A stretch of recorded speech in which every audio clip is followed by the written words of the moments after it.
expected to announce proposed. And we will take you back live now to the U.S. for one vote expected this evening. Live coverage here on C-SPAN. Vote on the motion of the gentleman from California, Mr. Denham, to suspend the rules and agree to House Concurrent Resolution 67, on which the yeas and nays were ordered. The clerk will report the title of the concurrent resolution. House Concurrent Resolution 67, Concurrent Resolution authorizing the use of the Capitol grounds for the District of Columbia Special Olympics Law Enforcement Torch Run. The question is, will the House suspend the rules and agree to the concurrent resolution? Members will record their votes by electronic device. This is a 15-minute vote.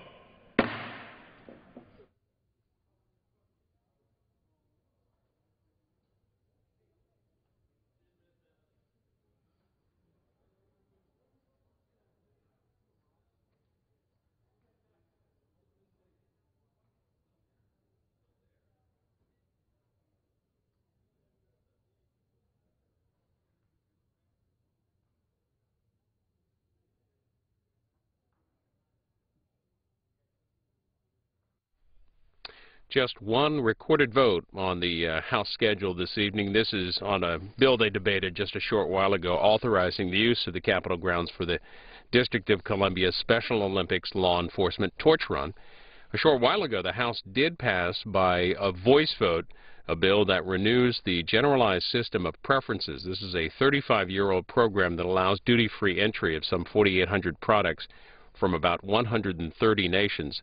The reason this could be important, the Associated Press writes about it, saying that that vote to extend the expired trade programs for the world's poorer countries lays the groundwork for what could be more politically important consideration of free trade agreements with South Korea, Colombia, and Panama. The bill that just passed the House now goes to the Senate, and the Associated Press writes they're expected to combine it with legislation to renew a program to help workers displaced by foreign competition. Again, that passed by a voice vote a short while ago in the U.S. House. So one recorded vote this evening in the House, and that will do it for legislative work. They're back tomorrow, and they'll take up a bill proposing to expand charter schools in the U.S. And the main item on the agenda for the House and Senate tomorrow is the speech of the President at 7 o'clock to a joint session laying out his jobs plan. That's at 7 o'clock tomorrow night. We will have live coverage here on C-SPAN. You can follow at facebook.com/C-SPAN and post your comments, and we will also get your comments on the air with your phone calls and other comments as well following the President's speech.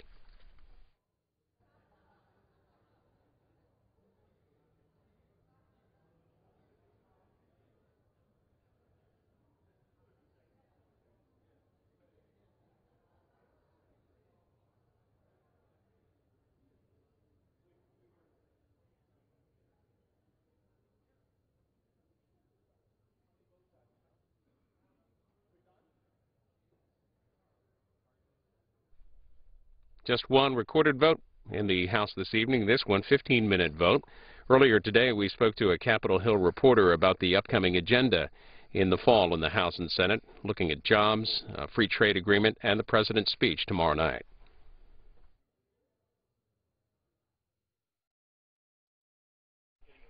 Joining us is Janet Hook, congressional correspondent with the Wall Street Journal. House and Senate leaders have talked about their legislative priorities for the fall in their briefing. So what's on tap?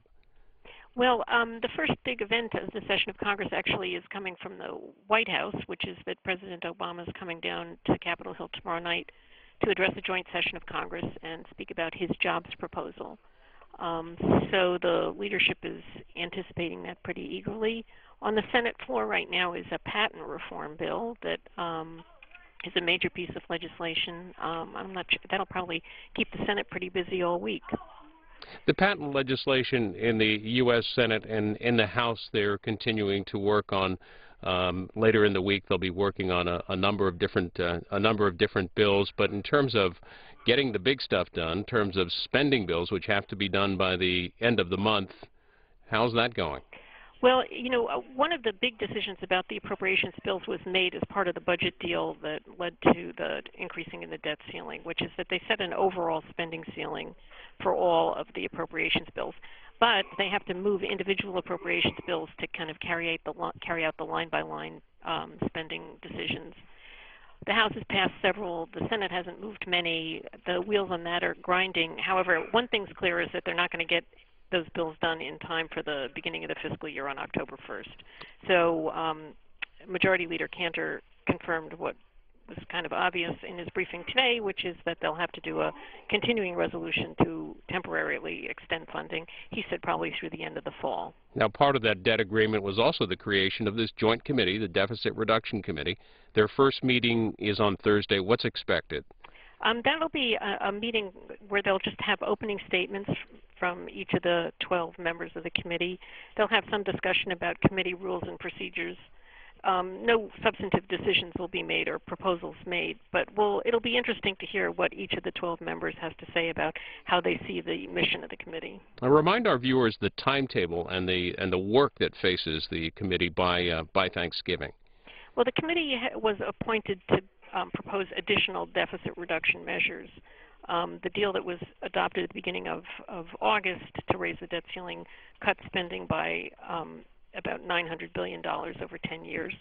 And now they're looking to this special committee to make another $1.2 to $1.5 trillion in spending cuts, more in entitlement programs, defense spending, maybe some additional discretionary spending. Lastly, on the trade deals for Colombia, South Korea, and Panama, it seems like the President and a number of members of Congress and groups like the Chamber of Commerce want to see these trade deals done. Will they get done, and what's it going to take? Yeah, it looks like an agreement that they've reached is on track now. The administration has insisted that in connection with these new trade deals that Congress also extend the Trade Adjustment Assistance program, which helps workers who've been impacted by trade deals. So the House was reluctant to do that, but apparently what they're going to do today is pass a tariff bill that will go over to the Senate. The Senate will amend it to include the Trade Adjustment Assistance Program, and then it'll go back to the House where it will add the trade deals that the administration will soon be submitting. A preview of some of the days and weeks ahead in the House and Senate. Janet Hook, a congressional correspondent with the Wall Street Journal, thank you for that update. You're welcome. And that duty-free bill was passed in the U.S. House by a voice vote and now moves on to the Senate. And again, the Senate is expected to combine it with the legislation renewing the program to help workers displaced by foreign competition, the trade adjustment package. This is a 15-minute vote on the House floor. This is the only recorded vote this evening on a bill that they debated earlier. They will be back tomorrow to take up expansion of charter schools in the U.S. and, of course, here in a joint session from President Obama at 7 o'clock Eastern. And we will have live coverage of that here on C-SPAN. While this vote continues, we're going to bring you a conversation from this morning's Washington Journal with the head of NIH.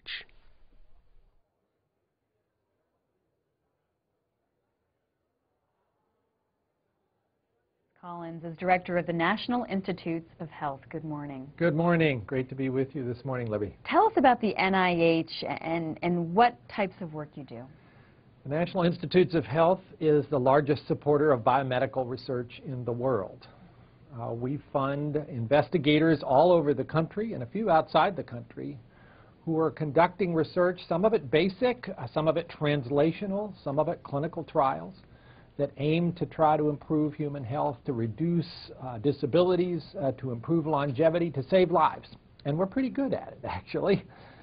We support investigators who are making breakthroughs in cancer and diabetes, infectious disease, hypertension, asthma, autism every day. But yet, when you hear about those breakthroughs, you may not realize it's the National Institutes of Health that has been the source of support. Because we might hear who the researcher is, what institution they come from, or what company they come from, not necessarily the NIH backing that they have. Exactly, and rightly so. These are phenomenal people. These are the best and brightest of this current generation of scientists. They're working hard, oftentimes in a very competitive atmosphere, because getting funding from the NIH is getting tighter and tighter. And when they make a discovery, their institutions are understandably proud of them, and we are too. Let's talk about funding. In tight economic times, everyone's talking about places to make cuts. Are there concerns that you have about funding for the NIH projects? Well, yes. First, let me say I think the evidence that funding support for the NIH is a very good investment is quite clear. If you look, for instance, at extensions in longevity in the United States, we have been gaining about a year of average lifespan every 6 years. If you add up the economic value of that over the last 40 years, that's about $95 trillion worth of economic activity that has been preserved because of that extension in longevity. If you look at what's happened with heart attack and stroke, most people don't realize deaths from heart attack are down by more than 60% in the last 30 or 40 years, from stroke by more than 70%. All of that you can trace back to research that NIH funded that led to revelations about how to prevent and treat those diseases. So we're a pretty good investment, but at the same time, things are tight, and we are part of the U.S. discretionary budget. We are supported by the taxpayers. We are, of course, responsive to their needs. But it has gotten pretty tight. In the course of the last 8 years, funding for the National Institutes of Health has essentially been flat. In the current year, it actually slipped back a bit. When you consider the effect of inflation on funding, we've actually lost about 20% of our purchasing power in those 8 years. So what does that mean? If you're an investigator at Duke or Harvard or the University of Oklahoma or Louisville, where I was last week, you send a grant to the National Institutes of Health. Over the course of the past several years, your chance of getting funded maybe 15 or 20 years ago was about 1 in 3. It's been dropping. Now it's down to about 1 in 5 and headed perhaps to even lower levels. That gets to be a critical time for young investigators, especially who are trying to figure out, is there a career for me here or not? And so for me as the director of the NIH, this is what keeps me awake at night. How do we keep this biomedical research engine running smoothly with all of its promise for advances in health and stimulating the economy at a time where resources are tight?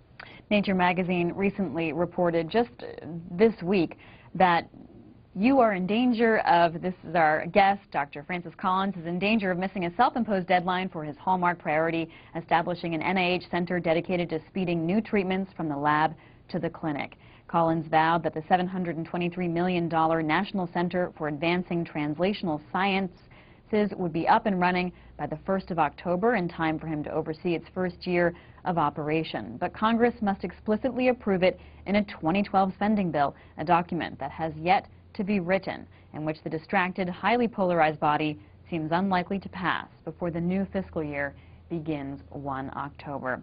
So Dr. Collins, first of all, tell us about this center, and then where does it stand? Yeah, I'm happy to. We've had a deluge of discoveries about the molecular causes of disease in the last few years.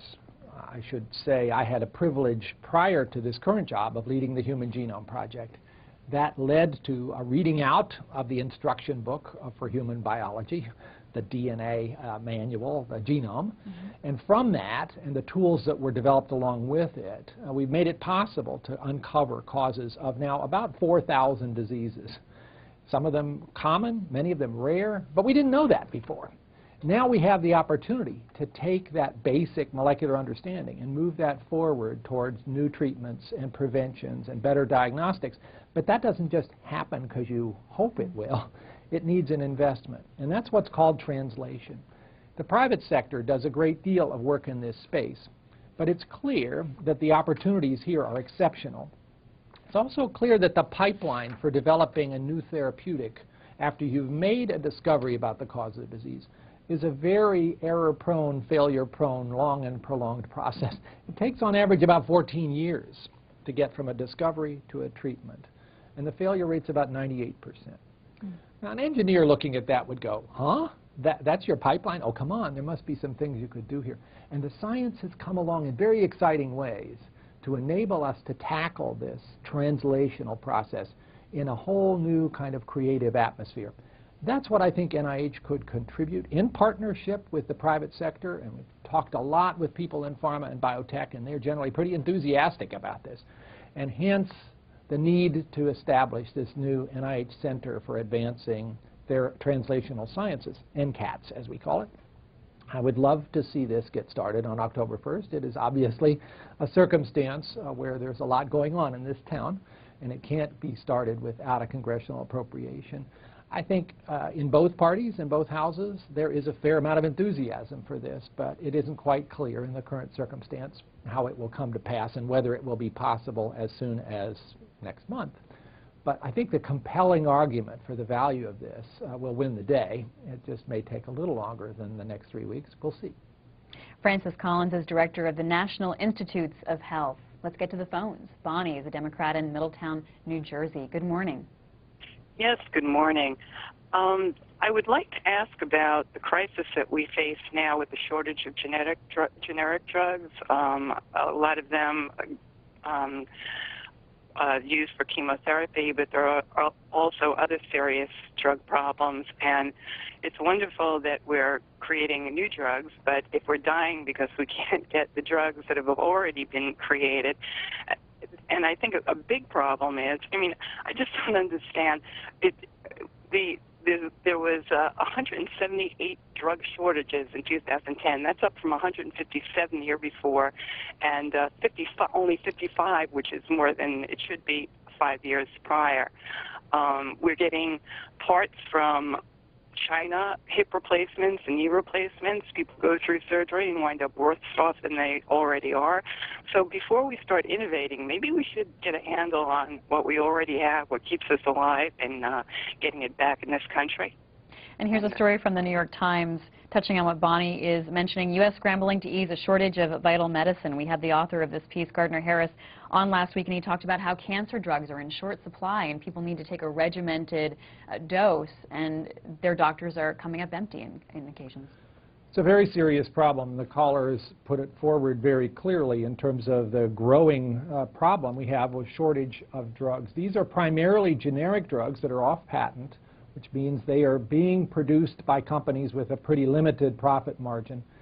They are not entirely drugs for cancer, but an awful lot of them are, and many of them are injectables that, of course, then have to be sterilized and kept in vials and can't be kept around forever or they expire.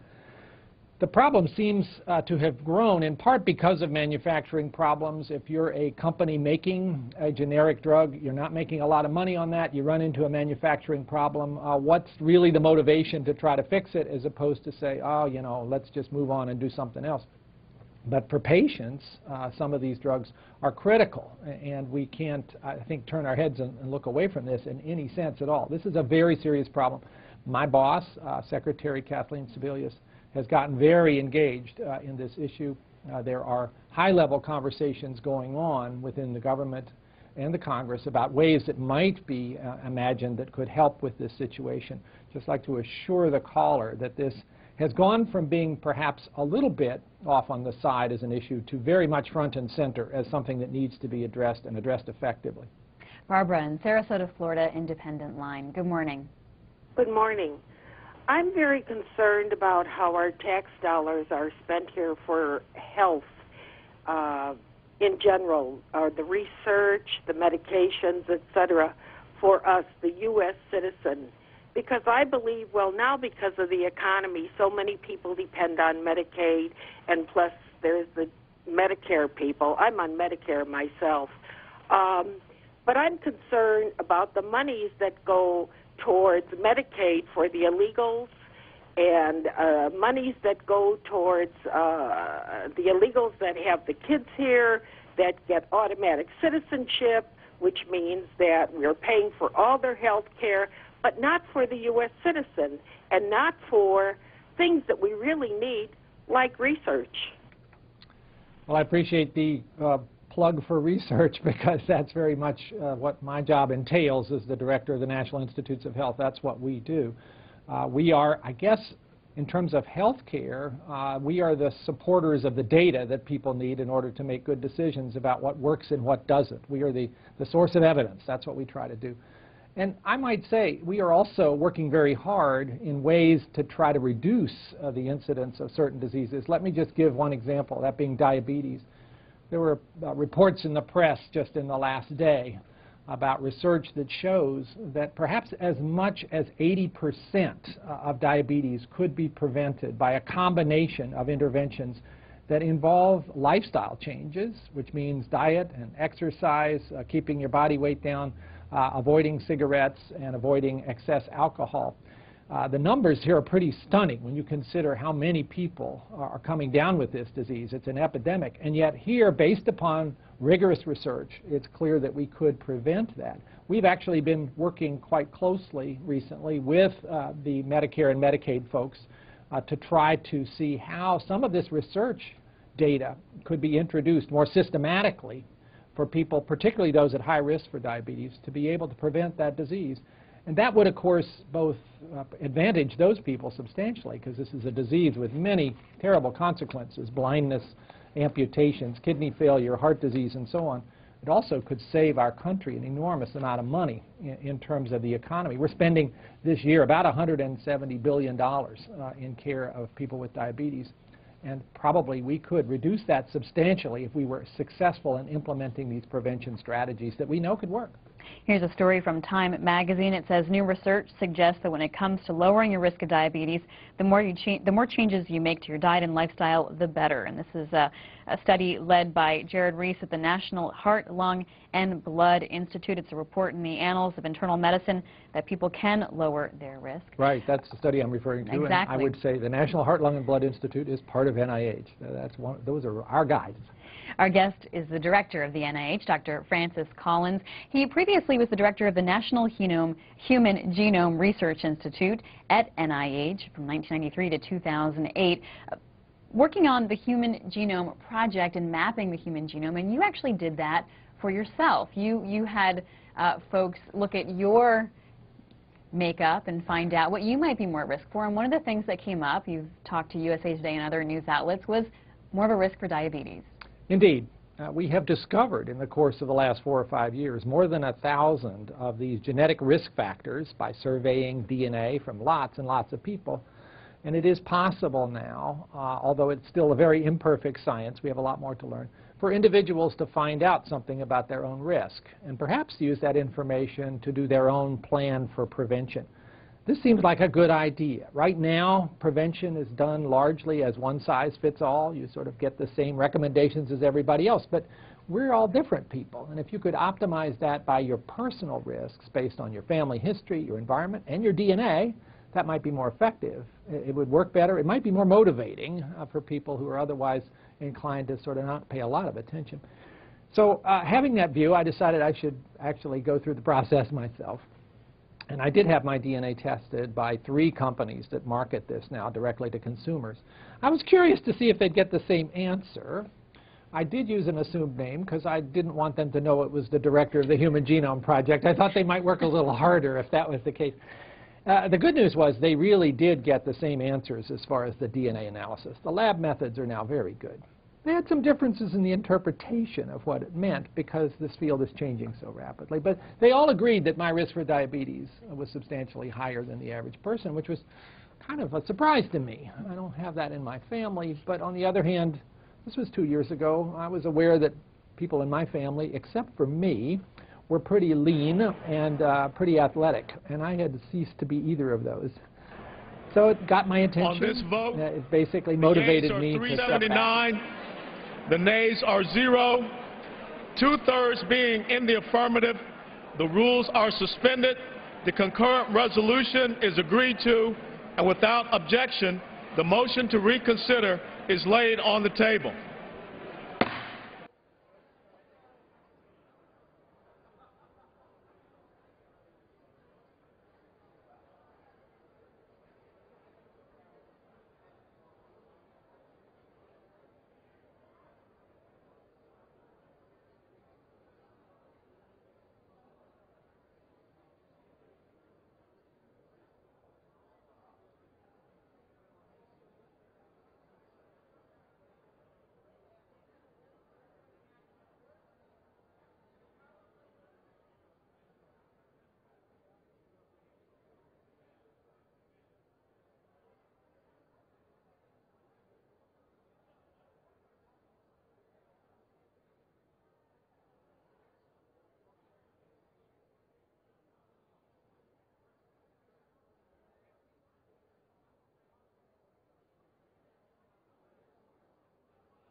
House be in order. Members, House be in order. Please take your conversations in the back or off the floor. For what reason does the gentleman from Michigan rise? Mr. Speaker, I ask unanimous consent to speak out of order for the purpose of making an announcement. The gentleman is correct. Please. Thank you, gentlemen. Member from Michigan, please. Mr. Speaker, I wish to announce to all members of the House that the Permanent Select Committee on Intelligence has ordered the bill, H.R. 1892, the Intelligence Authorization Act for fiscal year 2012, reported favorably to the House with an amendment, and last week filed its report on the bill in the House. The bill is currently expected to be considered in the House this coming Friday. Mr. Speaker, the classified schedule of authorizations and the classified annex accompanying the bill are available for review by members at the offices of the Permanent Select Committee on Intelligence in room HVC 304 at the Capitol Visitors Center. The committee office will be open during regular business hours for the convenience of any member who wishes to review this material prior to the consideration by the House. I recommend that members wishing to review the classified annex contact the committee's Director of Security to arrange a time and date for that viewing. This will assure the availability of committee staff to assist members who desire assistance during their review of these classified materials. I urge interested members to review these materials in order to better understand the committee's recommendations.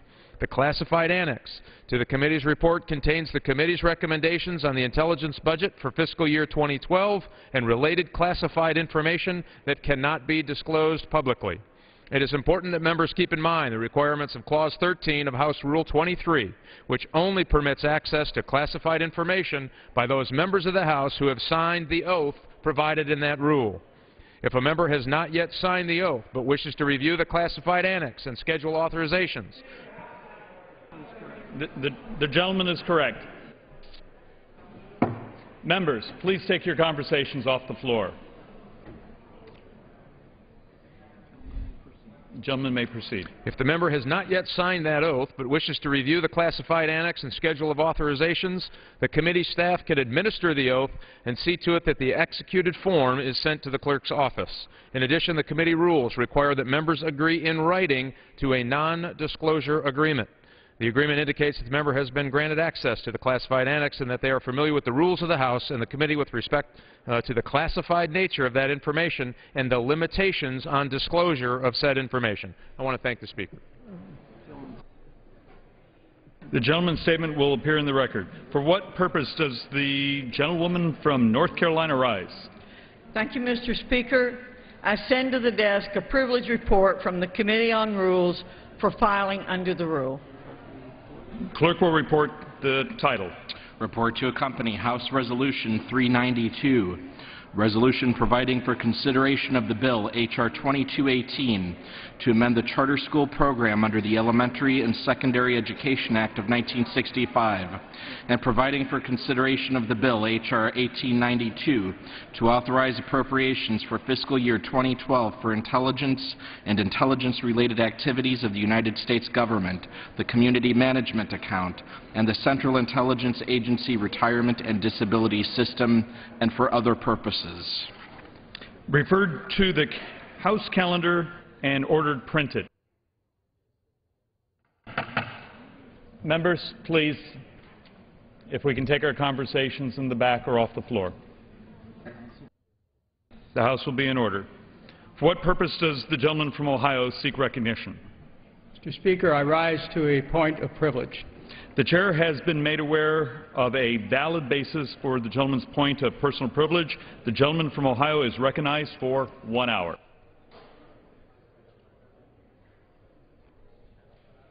Thank you very much, Mr. Speaker. Mr. Speaker, the House continues not to be in order. House will be in order. Order. Gentleman from Ohio. Thank you very much, Mr. Speaker, and good evening. Tonight I wish to speak to this Congress and to my fellow Americans about international policy and its relationship to the domestic economy. I will advocate a new direction America must take in the world so that we can meet the needs of our people here at home. For the past decade, we have relied on the force of our arms to make America more secure, while our economy has rotted from within. America has lost its focus.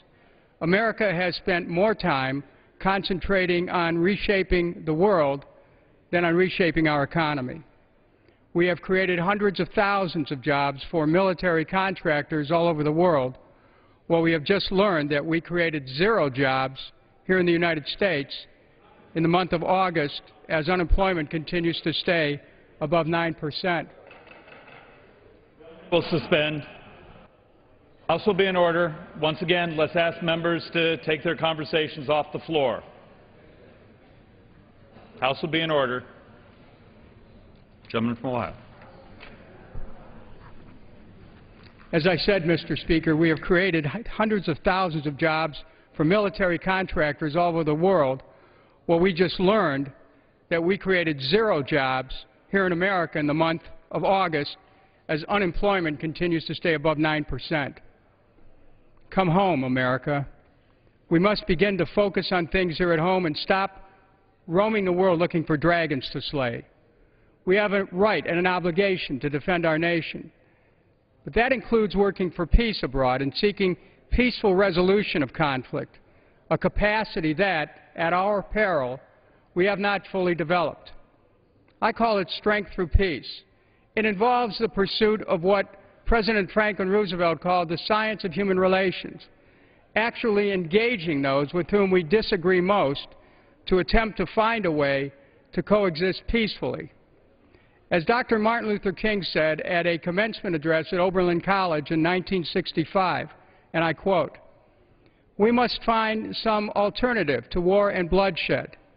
I do not wish to minimize the complexity of the problems to be faced in achieving disarmament and peace, but we shall not have the courage, the insight, to deal with some matters unless we're prepared to undergo a mental and spiritual change. It is not enough to say we must not wage war. We must love peace and sacrifice for it. We must fix our visions not merely on the negative expulsion of war, but on the positive affirmation of peace. We must see that peace represents a sweeter music, far superior to the discords of war." I believe the American people have the capacity, Mr. Speaker, to undergo a mental and spiritual change that Dr. King spoke about. People are about that work in their own private lives every day. The question is, does our government and those who lead it have that capacity? Are we willing to look, recognize that the path we are on leads only to destruction and poverty? And are we willing to embark courageously on a new path? To those who say that this is naive, I ask, has the strategy of military intervention which took us and keeps us in Iraq, Afghanistan, and Libya made us any safer? The muscle-bound, with us or against us mindset, which passes for statecraft, has placed us on a march of folly that in the past decade has left America with thousands of dead young soldiers, over 1 million dead innocents in Iraq, Afghanistan, Pakistan, and the surrounding region, a new generation of terrorists, and trillions upon trillions of dollars in debt.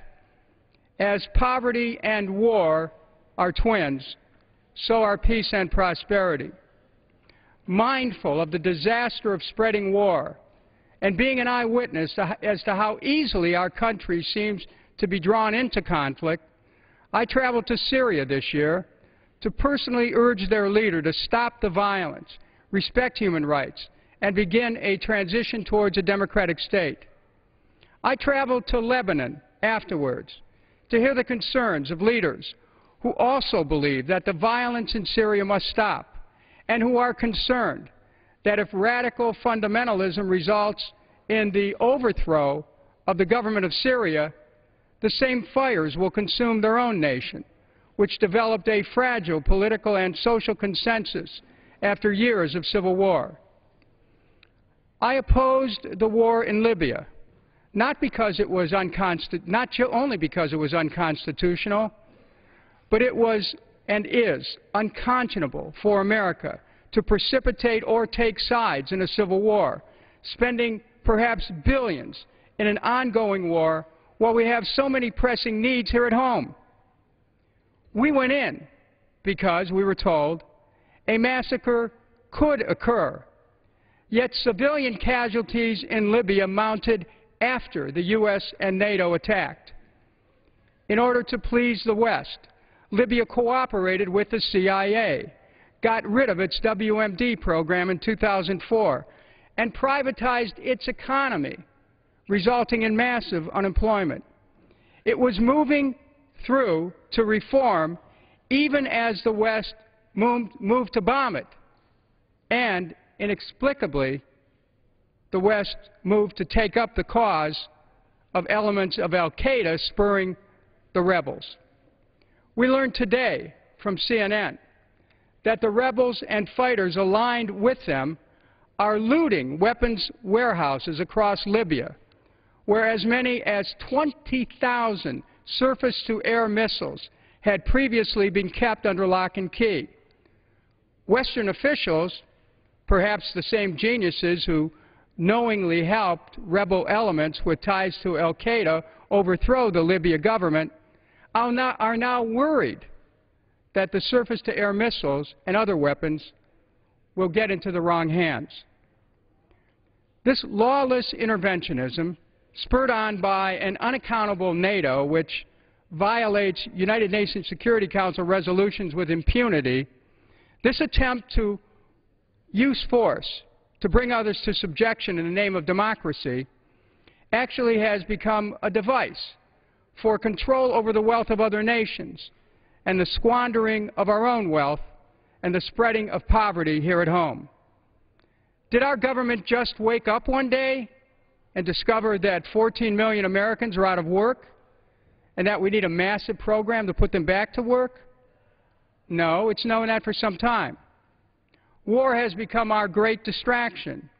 It has given those who have little or no ability to construct a fair economy an opportunity to pretend leadership at the expense of those brave men and women who serve, and at the expense of the American economy and the expense of the American taxpayers.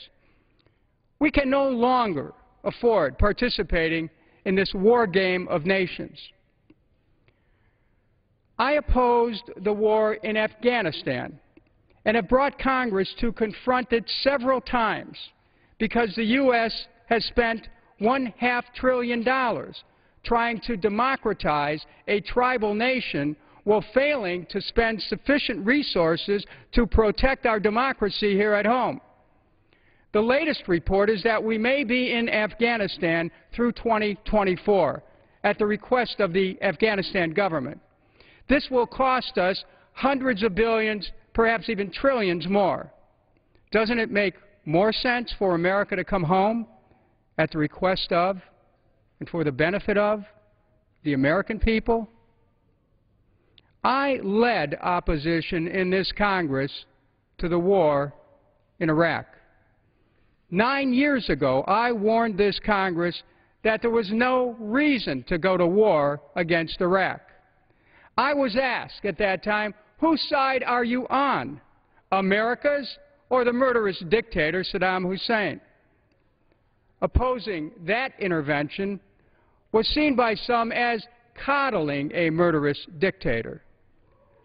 No matter that Hussein had opposed al-Qaeda, no matter that there was no proof that Iraq had anything to do with 9/11 or al-Qaeda's role in 9/11, no matter that Iraq did not have the intention or capability of attacking the United States, and that no one had been able to show that Iraq had weapons of mass destruction. I wasn't for Saddam Hussein. I was for the truth and for peace. America pursued war anyway. America put the lives of its sons and daughters on the line. America will spend over $3 trillion for this war that was based on lies. And even today, we find our government will not bring the troops home as promised, but instead will continue to spend billions on this stupid and corrupt war in Iraq while our own nation is falling apart. Money for war, but no money for jobs? Now, am I advocating isolationism? Certainly not. We need to strengthen the United Nations peacekeeping ability and blunt NATO's war-making capability. We must stop NATO from going rogue. We need a counterterrorism strategy which brings people to justice, not which dispenses justice from 10,000 feet with the help of predator drones. It is the predatory interventionism which must stop. We must stop intervening for the benefit of oil companies or other corrupt corporate interests. We cannot be the policemen of the world and lay off police and firemen in our own nation. We cannot continue to bomb bridges in other countries and say that we do not have the money to build bridges in America. We must stop pretending that America can solve all the problems in the world when we can't solve our own problems here at home. How can we bring democracy to other nations when we are losing it here at home? We cannot tell other people how to live when we have people here at home having trouble or difficulty living.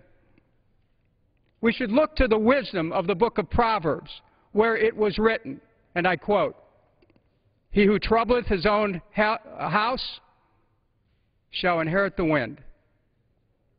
He who troubleth his own house shall inherit the wind. And we must work to set our own house in order. Mr. Speaker, there were no weapons of mass destruction in Iraq, but there are weapons of mass destruction here in America. Unemployment is a weapon of mass destruction. Poverty is a weapon of mass destruction. Homelessness, a weapon of mass destruction. Inadequate education, a weapon of mass destruction. Lost pension benefits, weapons of mass destruction. Poor health care is a weapon of mass destruction. Yet despite the obvious needs domestically, the Pentagon budget now consumes over 50% of our discretionary spending. And the Pentagon budget has grown alongside the war budget. Just this year, the wars in the Pentagon budget will consume close to $1 trillion of taxpayers' money. $1 trillion. Do you have any idea how many jobs $1 trillion can create? Stop the wars. Trim the bloated Pentagon budget. Use the savings to put America back to work. The American people want work, not warfare. Can we see any clear example of the danger of endless war? We are supposed to be impressed with the strength of our leaders who, in the name of America, wield awesome weapons against states a fraction of our size. Well, when it comes to the economy and jobs, the same leaders lack the ability to confront Wall Street, which is destroying jobs on Main Street.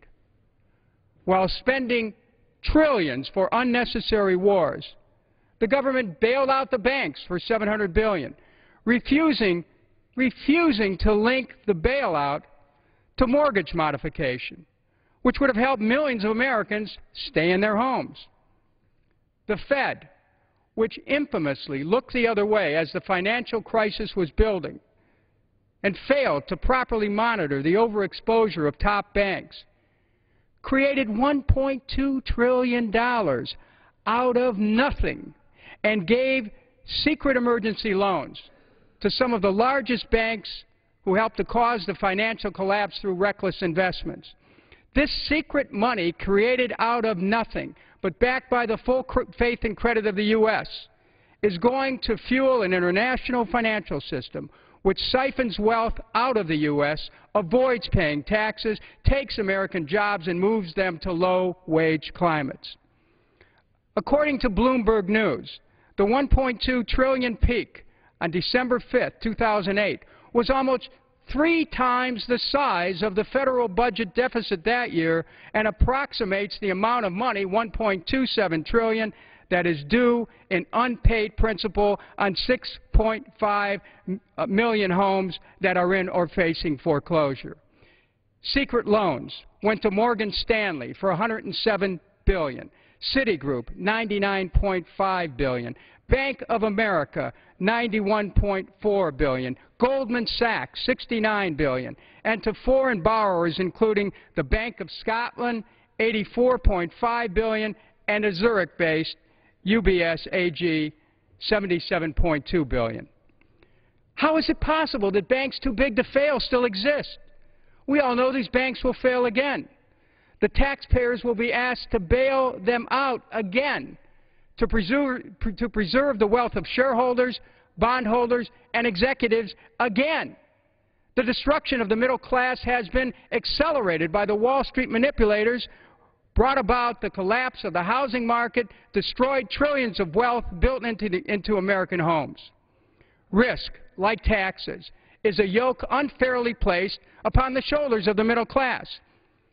As income and resulting wealth is being redistributed upward at a pace not seen since the 1920s, the purchasing power of the middle class has been seriously eroded.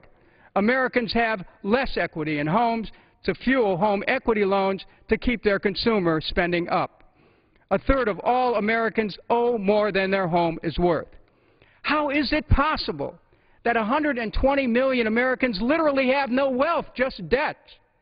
How is it possible that 150 million Americans have less wealth than the top 400 individuals? How did it come to pass that the top 13,400 households, according to David K. Johnson, have more yearly income than the bottom 96 million Americans? Who created this economy where welfare for the wealthy creates a system where a person earning $4 billion a year managing a hedge fund pays a lower tax rate on most of his income than a person who drives a truck? In a report just released, the Pew Charitable Trust wrote, and I quote, "The idea that children will grow up to be better off than their parents is a central component of the American dream and sustains American optimism. However, a middle-class upbringing does not guarantee the same status over the course of a lifetime. A third of Americans raised in a middle class fall out of the middle as adults," unquote. The implications of the Pew Charitable Trust report are chilling. America's middle class is being destroyed. America is headed towards a two-class society. Just as America could not survive half free and half slave, so America cannot survive half rich and half poor. What happens to a dream deferred? Wrote Langston Hughes. Does it dry up like a raisin in the sun, or fester like a sore, then run? Does it stink like rotten meat, or crust and sugar over like a syrupy sweet? Maybe it just sags with a heavy load. Or does it explode? It is democracy itself which is at risk here. An economic democracy is a precondition of a political democracy.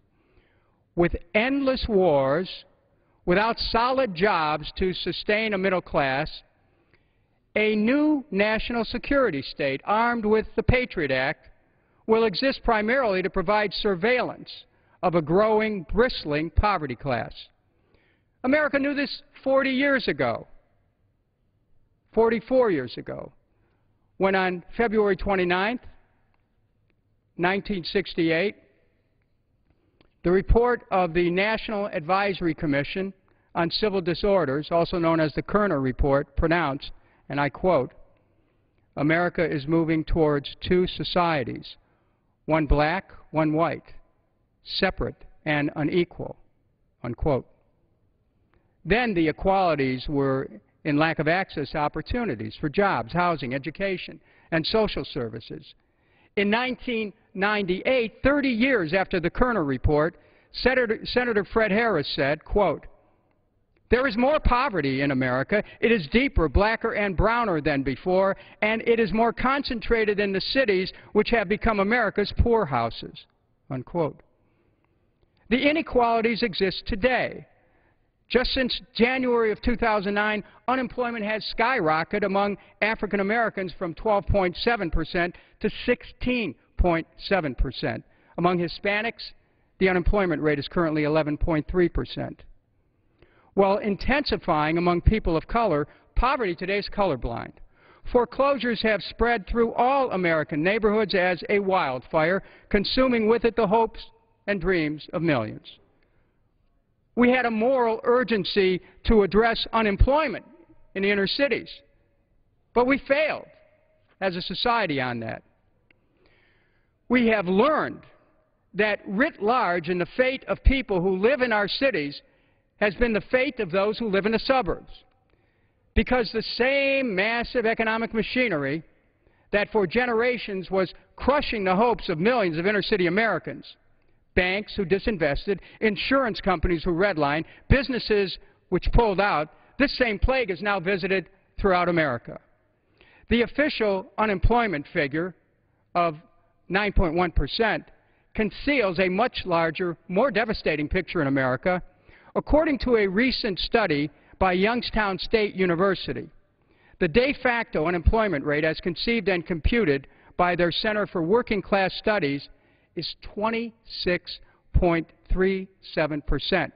This figure includes individuals who are no longer looking for work, discouraged, underemployed, and those who are marginally employed. Corporations, meanwhile, are sitting on trillions of dollars and not hiring because of uncertainty, insinuating that small changes in federal regulations or tax policy are killing jobs. Yet we know that massive changes in federal tax policy and government regulations have taken place at periods of great economic growth in the United States. Our economy has not hit a rough spot on the road. It has hit a wall. The greatest losers in today's economic system are the young. They've been fleeced. They were promised good jobs with good pay if they got a good education. Millions have done that, only to discover that the jobs that were promised were not there. Millions of young people have moved in with their family and friends, barely scraping by, dreading the student loans that they have to repay. They dread when those loans come due. The major fault of our domestic economy is the failure to produce good-paying jobs for all Americans. The reason for high unemployment and low-paying jobs are many, but two major reasons stand out: lack of consumer demand and stagnant wages accompanying low union participation. There is a lack of consumer demand in an economy that is 70% dependent on consumer spending. There are those who say we can spur demand with more tax cuts for businesses. Well, this fails the test of experience. Business received tax cuts. We still have high unemployment. Business profits greater than ever. Investment less. We have learned from the past few years that businesses will not invest while the economy is in bad shape. Since World War II, America has come out of every recession in less than a year. But this time we had a false recovery. The economic numbers improved briefly while stimulus was injected. Today we're back in a recession, a double-dip recession, that is destroying people's lives and setting back our nation. We did not have enough stimulus to begin with. As the stimulus runs out, things are getting worse. The recession is feeding on itself. In 1937, a second round of depression surfaced as stimulus was withdrawn, requiring another effort by the government to stabilize the economy. The parallel between 1937 and 2011 is obvious. We need a second stimulus, and it has to be strong enough to put millions of Americans back to work. State and local governments are forced to lay off people by the hundreds of thousands. These layoffs are not introducing efficiency. They undermine service. They reduce the necessary role of government in the life of a community. Massive aid is needed to all areas of government, not because governments have spent recklessly, but because revenues are down. Income tax revenue is down. Sales tax revenue is down. Property tax revenue is down. due to foreclosures. We can stimulate the economy by providing revenue to rehire state and local government employees. This is the easiest way to put hundreds of thousands back to work. This is an obvious way to stimulate the economy on a significant scale. State, local government, public schools, public and private colleges would all have an enhanced ability to restore service. Such a stimulus would create an economic climate where businesses will expand their investment, utilizing their own profit. The same thing is true in the housing area. The government must immediately implement a new housing program. More and more properties are becoming vacant and vandalized while people are doubling up. We need a full-scale program where economically troubled homeowners are given the right to rent at market rate property in foreclosure. The government would provide a rent subsidy while the homeowners seek work. After all, the American people want work, not welfare. There should be work for those who are able to work. Government must become the employer of last resort. The private sector is not providing the jobs. When the private sector fails to provide the jobs, the government has a moral responsibility and a practical responsibility to step forward to put the country back to work. As with FDR and the New Deal, the government must now put millions of Americans back to work rebuilding our infrastructure. The American Society of Civil Engineers issued a report that there are $2.2 trillion in infrastructure rebuilding that must take place to move the commerce of America. It's not enough to describe the situation and make a few suggestions as to what could be done to take us in a new direction. But there comes a time when we need to look at some dramatic change that needs to be done to restructure our economy. This month I'm going to be introducing a bill which will be aimed at addressing our structural economic problems directly. It is called the National Employment Economic Defense Act, the NEAD Act. America needs millions of jobs. How can we create millions of jobs in a time of annual deficits, long-term debt, and contracting budgets? Here's how. The Federal Reserve creates money out of nothing. And as we all know, it's given it to the banks. The Fed assumed that power through an act of Congress. The Federal Reserve has used all of its standard monetary policy tools. But the American economy is not getting any better. Whatever the Fed is doing, it is not working. The reason why is perhaps best explained by the Fed itself. Quote, the Fed can't control inflation or influence output and employment, unquote. The Fed has been buying Treasury and other securities to put downward pressure on interest rates. The idea is to lower finance costs, encourage more borrowing, and nudge investors into riskier investments. This provides breathing space, but little else. Consumers are already over their heads in debt. They aren't going to borrow more. Neither will producers whose sales are slack. High default rates are widening spreads. Many investors will still prefer to make a small gain on government securities rather than risk taking losses. Reality beats theory. The reality is that not enough people have enough money. Why is this? Where does the money come from? Why isn't it coming? The Fed doesn't create money we use in our bank accounts. The banks do. Most of this money is created when banks make loans. This is why the Fed can't control inflation or influence output and employment. Output and employment depend on demand. Demand depends on how much money people have or can borrow. Because banks create this money, they control demand. If banks aren't lending or borrowers aren't borrowing, new money isn't being created to replace the money removed when bank loans are paid. So the money supply shrinks. The Fed can only put more money into the economy by buying assets from non-banks. No money goes into the economy when the Fed buys their assets. It's just a swap of one asset for another, called reserves. Banks can't lend reserves into the economy.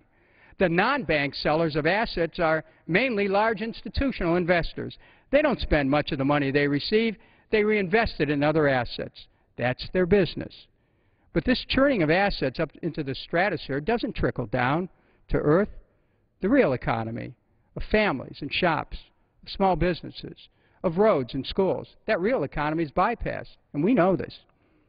The money is not getting to where it's needed, and until it does, things can only get worse. None of the current policies work because of the way the current system is set up. So here's how we fix it. We have to reclaim our constitutional power to issue money into the economy, unburdened by debt.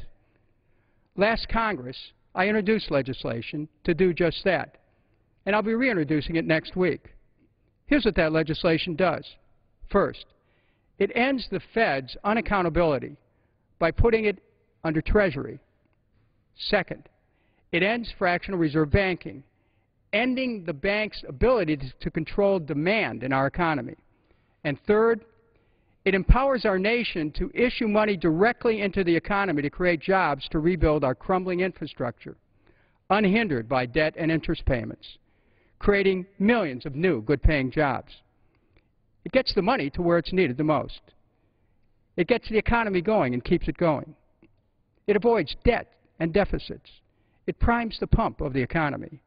It enables us to regain control of our destiny as a nation. This plan would not create inflation because it would reduce infrastructure costs. Lower costs means that prices can go down. Lower prices do not define inflation. Real wealth will be created with new money. Infrastructure is enduring wealth, unlike the financial wealth of the stock market. If government borrows money created by banks for infrastructure, it's an interest-bearing debt paid for over a long time. But if government creates the money for infrastructure, spends it in the circulation, there's no debt or interest cost.